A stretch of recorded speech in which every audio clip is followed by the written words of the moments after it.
আজকে নিয়ে এসেছি একটা গুরুত্বপূর্ণ প্রশ্ন নিয়ে। এত বাই 1 মাইনাস এত হলে এর মান কত? এটা প্রায় সব ধরনের চাকরি পরীক্ষাতেই এই ধরনের অঙ্ক দেখা যায়। তো এই শর্টকাট প্রসেস ঠিক 5 সেকেন্ডের মধ্যে এর অ্যান্সার বার করা যাবে। তার জন্য আমাদেরকে দুটো জিনিস জানতে হবে। √5 প্লাস 2√6। আমি এই 5কে এমনভাবে ভাঙবো যার গুণফল 6 হবে আর যোগফল 5 হবে।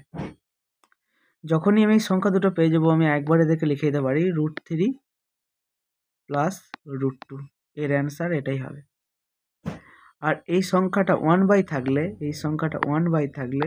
এর অ্যান্সার হয়ে যাবে √3 মাইনাস √2। ঠিক আছে, তাহলে আমরা আগে থেকে কি জানতে পারলাম? √3 প্লাস √2 মাইনাস √3 মাইনাস √2। এইটা মাইনাসে মাইনাসে প্লাস হয়ে যাবে।